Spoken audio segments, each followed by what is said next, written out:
2024 Sankranti war చాలా రసవత్తరంగా మారింది.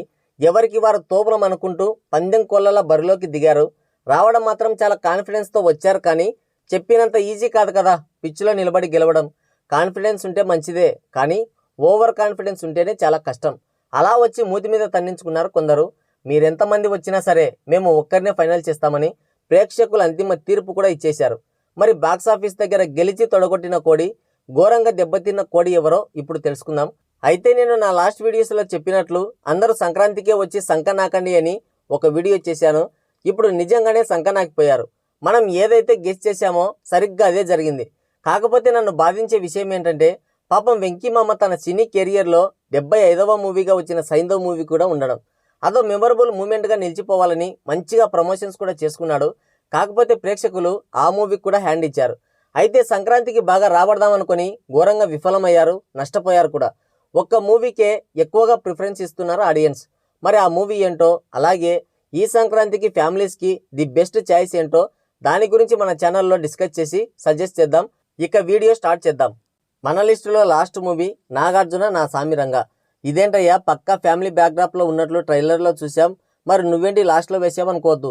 ఈ సినిమాలో అంత మ్యాటర్ లేదు. ముందు స్టోరీ విషయానికి వస్తే, హీరో కిష్టయ్య ఒక అమ్మాయిని అమితంగా ప్రేమిస్తాడు. అయితే వాళ్ళు పెళ్లి చేసుకోవాలనుకునే లోపు ఈ పెళ్లి ఇష్టం లేదని హీరోయిన్ వాళ్ళ నాన్న సూసైడ్ చేసుకుని చనిపోతాడు. తన వల్లే వాళ్ళ నాన్న చనిపోయాడని హీరోయిన్ మొత్తానికి పెళ్లి చేసుకోకుండా మిగిలిపోతుంది. చివరికి వాళ్ళు కలుసుకున్నారా లేదా, వాళ్ళ నాన్న ఎలా చనిపోయాడు అనేది మిగతా స్టోరీ. ఇది మలయాళీ ఫిలిం పురింజి మరియం జోస్కి రీమేక్.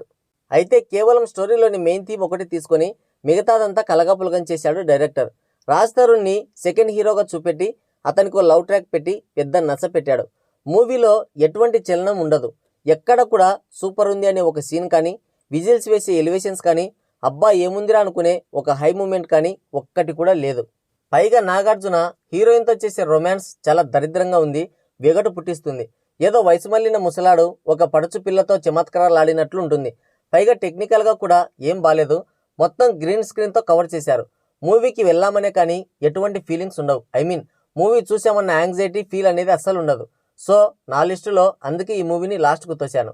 ఆ తర్వాత సైంధవ్. వెంకటేష్ గారి సినీ కెరియర్లో ఒక మైలురాయి లాంటి మూవీ అవుతుందని చాలా ఎక్స్పెక్టేషన్స్ పెట్టుకున్నారు వెంకటేష్ గారు. అయితే ఈ మూవీపై ట్రేడ్లో అంతగా బజ్ లేదు. అసలు ఇది రిలీజ్ అవుతున్నా ఎవ్వడు పట్టించుకోలేదు. టీజర్ అండ్ ట్రైలర్ కూడా ఏమంత మెప్పించలేకపోయాయి. అందులో గుంటూరు కారం వర్సెస్ హనుమాన్ అని ఆడియన్స్ అటెన్షన్ మొత్తం అటువైపు వెళ్ళింది. మరి అస్సలు బాగోలేదా అంటే తెలీదు, బాగుందా అంటే తెలీదు, జస్ట్ ఓకే అంతే. ముందు మన స్టోరీ చూద్దాం. గతంలో ఒక మాఫియా కోసం పనిచేసిన సైంధవ్ తన ఫ్యామిలీ కోసం అవన్నీ వదిలేసి భార్య కూతురుతో హ్యాపీగా లైఫ్ని లీడ్ చేస్తుంటాడు. అయితే తన కూతురికి అనుకోకుండా ఒక డిసీజ్ వస్తుంది. ఆమె బ్రతకాలంటే ఒక ఇంజెక్షన్ కావాలి. దాని ఖరీదు కోట్లల్లో ఉంటుంది. అంత డబ్బు తన దగ్గర ఉండదు.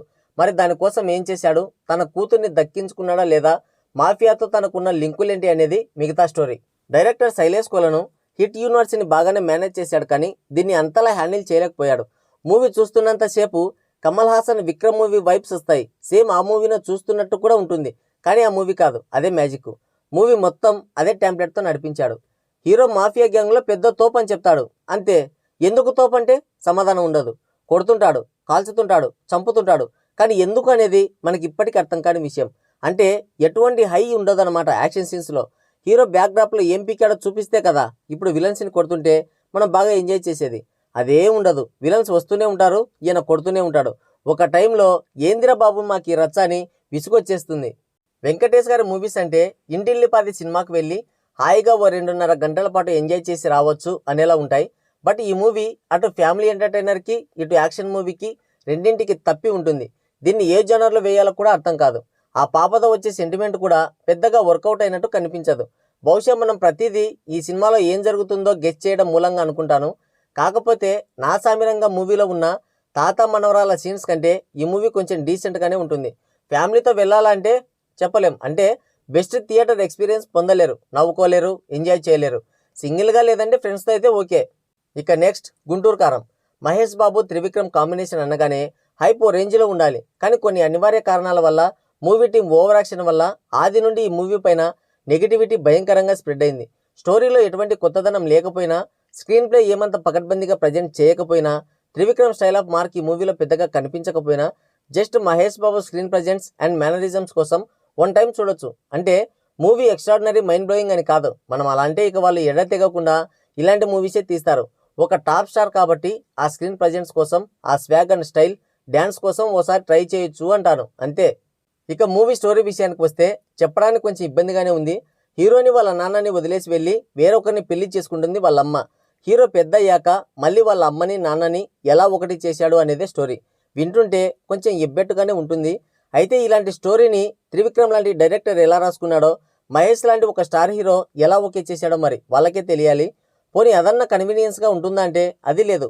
ఒక్క సంతకం కోసం 2.5 గంటల పాటు సాగదీశాడు. మళ్ళీ హీరోయిన్ను కూడా అదే ఇంట్లో చేర్చి అత్తారింటికి దారేది, అజ్ఞాతవాసి, దమ్ము ఇలాంటి స్టోరీస్ అన్నీ కలిపి కలగాపులగం చేశాడు. అసలు ఈ మూవీలో మీనాక్షి చౌదరి ఎందుకు ఉందో ఆమెకు తెలియదు, మనకు తెలియదు. ఇక శ్రీలీల అక్కయ్యతో మహేష్ పులిహోర కలిపే సీన్స్, దానికి శ్రీలీల ఇచ్చే ఎక్స్ప్రెషన్స్, అబ్బో అసలు వాళ్ళ కెమిస్ట్రీ ఏ కోశాన కూడా వర్కౌట్ అయినట్టు కనిపించదు. కాకపోతే నా సామిరంగా సైంధవ్ మూవీస్ కంటే కొంచెం బాగానే ఎంజాయ్ చేస్తారని నా feeling Mahesh energetic performance and డ్యాన్సులు చూసి. కాకపోతే ఇక్కడ ఒక సమస్య ఉంది, అదే టికెట్ రేట్స్. ఈ మూవీకి ఒక్కరం వెళ్తేనే జేబు కాలవుతుంది. ఇక ఫ్యామిలీతో వెళ్తే ఇంకేముంది, మళ్ళీ వచ్చే సంక్రాంతి వరకు మనం చేసిన అప్పులకు వడ్డీలు కట్టాల్సిందే. చూసుకోండి, మళ్ళా మనం సరదాకి అప్పులు కట్టనోళ్ళం. ఇక ఈ మూవీ చూడాలంటే డైరెక్ట్గా ఐపీ పెట్టాల్సిందే. ఇక ప్రజలు మెచ్చి పట్టం కట్టినది, సంక్రాంతి విన్నర్గా అనౌన్స్ చేసినది, టాలీవుడ్ ఫిలిం ఇండస్ట్రీని సగర్వంగా ఇంకో మెట్టు ఎక్కించగల సత్తా ఉన్నది, థియేటర్ల సిండికేట్ మాఫియాని మూతి పళ్ళు రాలగొట్టినది, భారతీయ ఇతిహాసాల్లోని చిరంజీవులని అందరి నోళ్లలో జపించేలా చేసినది హనుమాన్ మూవీ. ఈ మూవీ ఎన్నిసార్లైనా చూడండి ఒకే ఎక్స్పీరియన్స్ పొందుతారు. థియేటర్లు ఇవ్వకుండా వెనక్కి వెళ్ళండి అని బెదిరించినా వీళ్ళు ఏమాత్రం జంకకుండా ఎదురు నిలబడ్డారు. ఇంత కాన్ఫిడెన్స్ అవసరమా బామర్ది అనుకున్నాను, కానీ ఈ మూవీ చూసిన తర్వాత లాస్ట్ 40 నిమిషాలు నువ్వు ఆ సీట్లో కూర్చుంటే మాత్రం విజిల్ వేయకుండా అరవకుండా నేను ఈ రివ్యూలే చెప్పడం ఆపేస్తా, లేదంటే ఛానల్లే మూసేస్తా. అది ఎన్నో రోజుల తర్వాత నాకు ఒక హై మూమెంట్ ఇచ్చిన మూవీ హనుమాన్. కార్తికేయ 2 చూశాను, బాగుంది, కానీ ఇంత బెస్ట్ ఎక్స్పీరియన్స్ ఇవ్వలేదు. నేను ఇలా చెప్తుంటే హనుమాన్ టీవీ వాళ్ళు ఎంత ఇచ్చారని, డబ్బా కొడుతున్నావని కామెంట్ చేస్తున్నారు. అయితే ముందు మూవీ చూడండి, ఆ తర్వాత కామెంట్ చేయండి. మూవీ చూసిన తర్వాత కూడా ఇలాగే కామెంట్ చేస్తున్నావంటే నువ్వు ఖచ్చితంగా పనికి మాలిన ఎదవైనా ఉండాలి, లేదంటే పెద్ద గొర్రెబిడ్డవైనా ఉండాలి. ఏది నిజమో నీకు నువ్వే సమాధానం చెప్పుకో, నీ చెప్పుతో నువ్వే కొట్టుకో. ఇక స్టోరీ విషయానికి వస్తే అంజనాద్రి అనే గ్రామంలో హనుమంతు వాళ్ళ అక్కతో కలిసి ఉంటాడు. వాళ్ళు అనాథలు. హనుమంతుకి చిల్లర వేషాలు, దొంగతనాలు చేయడం అలవాటు. అయితే అనుకోకుండా అతనికి కొన్ని పవర్స్ వస్తాయి. ఆ పవర్స్ కోసం విలన్ హీరో వెంట పడుతుంటాడు. తర్వాత విలన్తో హీరో ఎలా పోరాడాడు, హనుమాన్ ఎంట్రీ ఎందుకు వచ్చింది అనేది మిగతా స్టోరీ. తీసుకున్న కోర్ పాయింట్ చాలా చిన్నదిగా కనిపించవచ్చు, కానీ పెద్ద మ్యాటరే ఉంది. దాన్ని ప్రశాంత్ వర్మ చాలా తెలివిగా బిల్డ్ చేసుకుంటూ వచ్చాడు. ఈ మూవీ గురించి ఫుల్ డీటెయిల్స్ మన ఛానల్లో ఒకసారి అనాలిసిస్ చేద్దాం. ఇప్పుడు కాదు, మూవీ ఫైనల్ రన్ కంప్లీట్ అవ్వని. ఎందుకంటే అది చేస్తే మూవీ చూడని వాళ్ళు డిసప్పాయింట్ అవ్వచ్చు. నేను ఎందుకు ఈ మూవీని సజెస్ట్ చేస్తున్నానంటే ఎటువంటి వల్గారిటీ లేకుండా ఎంచక్క ఫ్యామిలీతో చూడాల్సిన పర్ఫెక్ట్ మూవీ ఇది. పిల్లల దగ్గర నుండి పెద్దల వరకు సూపర్గా ఎంజాయ్ చేయవచ్చు.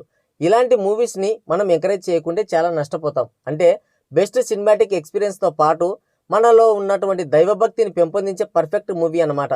పైగా టికెట్ ప్రైస్ కూడా చాలా తక్కువ. ఫ్యామిలీతో వెళ్ళినా ఏమంత ఖర్చు అవ్వదు. సినిమా చూసినట్లు ఉంటుంది. అయోధ్య రామ మందిరానికి మనవంతు సహాయం అందించినట్లు ఉంటుంది. ఇది నేను చెప్పింది కాదు, మెజారిటీ ఆడియన్స్ అంతిమ తీర్పు. ఫ్యామిలీ ఆడియన్స్కి ఈ సంక్రాంతికి బెస్ట్ చాయిస్ మన లిస్టులో నెంబర్ 1 హనుమాన్, ఆ తర్వాత గుంటూరు కారం, తర్వాత సైంధవ్, లాస్ట్ ప్రిఫరెన్స్ నా సామిరంగా. మరి దీని గురించి మీరేమనుకుంటున్నారో మీ అమూల్యమైన అభిప్రాయాన్ని కింద కామెంట్ చేయండి.